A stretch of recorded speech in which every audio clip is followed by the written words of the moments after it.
Adam, let's talk about Rhode Island now. Of course, not the biggest state out there, but we have talked about it a lot here on the podcast and how things have been going there. We have not been incredibly complimentary, but what do we have going on there in Rhode Island? Little Rhodey, little by little, they're getting it together up in Rhode Island. So remember that Rhode Island was one of the first states to legalize sports betting after the fall of PASPA. They were live by the fall of 2018.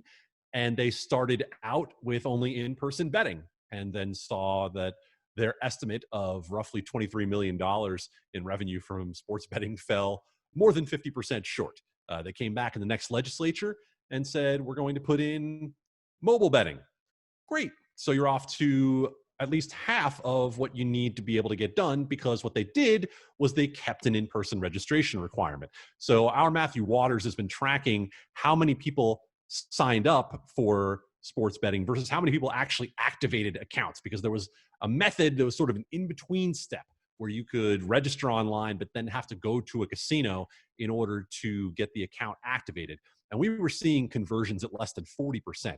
So now, with the pandemic giving some cover to those who were against remote registration, you have seen a bill introduced in Rhode Island in the last week to allow for mobile registration. I think they're pushed both by the pandemic and by looking right next door in New Hampshire and seeing that remote registration has been a boon for New Hampshire as well. So Rhode Island, if it's able to pass this bill, and that bill as of yesterday had made its way to the floor on both sides of the legislature, companion bills working both ways there, Rhode Island by the fall might have fully mobile almost 2 years after approving sports betting in the first place. Dustin, we had some news come out of Virginia, pretty excited about Virginia, actually. We were trying to figure out just how close we were there in Virginia, and does it look like maybe not as close as we thought? Yeah, the original timeline for Virginia sports betting was supposed to be later this year, possibly by December. We just saw draft regulations come out in Virginia, and as part of that, the timeline has been put on hold a little bit.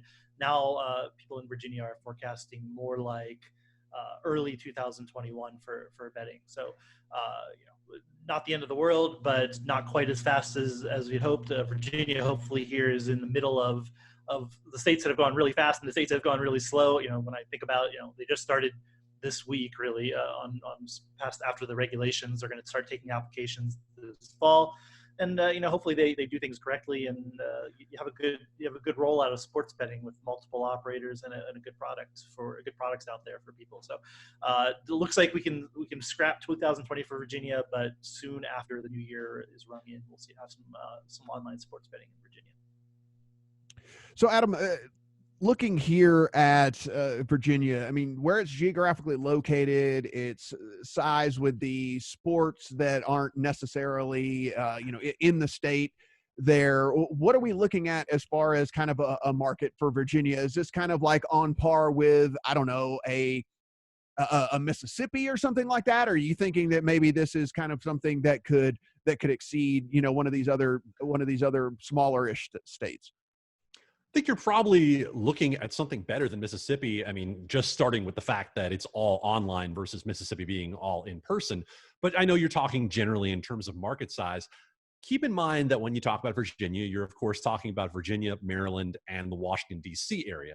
Now, we have spent plenty of breath, probably too much, on this podcast talking about Washington, D.C. and just how royally they have botched the rollout of both in-person and mobile sports betting. So you would assume that the DC market, much of which lives in Virginia in the first place, is going to be looking for a better product. Virginia is going to have anywhere up to 12 potential apps getting into the market. And remember, as of right now, no casinos, although there will be down the line in Virginia. So a lot like Tennessee in terms of the model. You look next door in Maryland. Maryland is going to be sending sports betting to the ballot.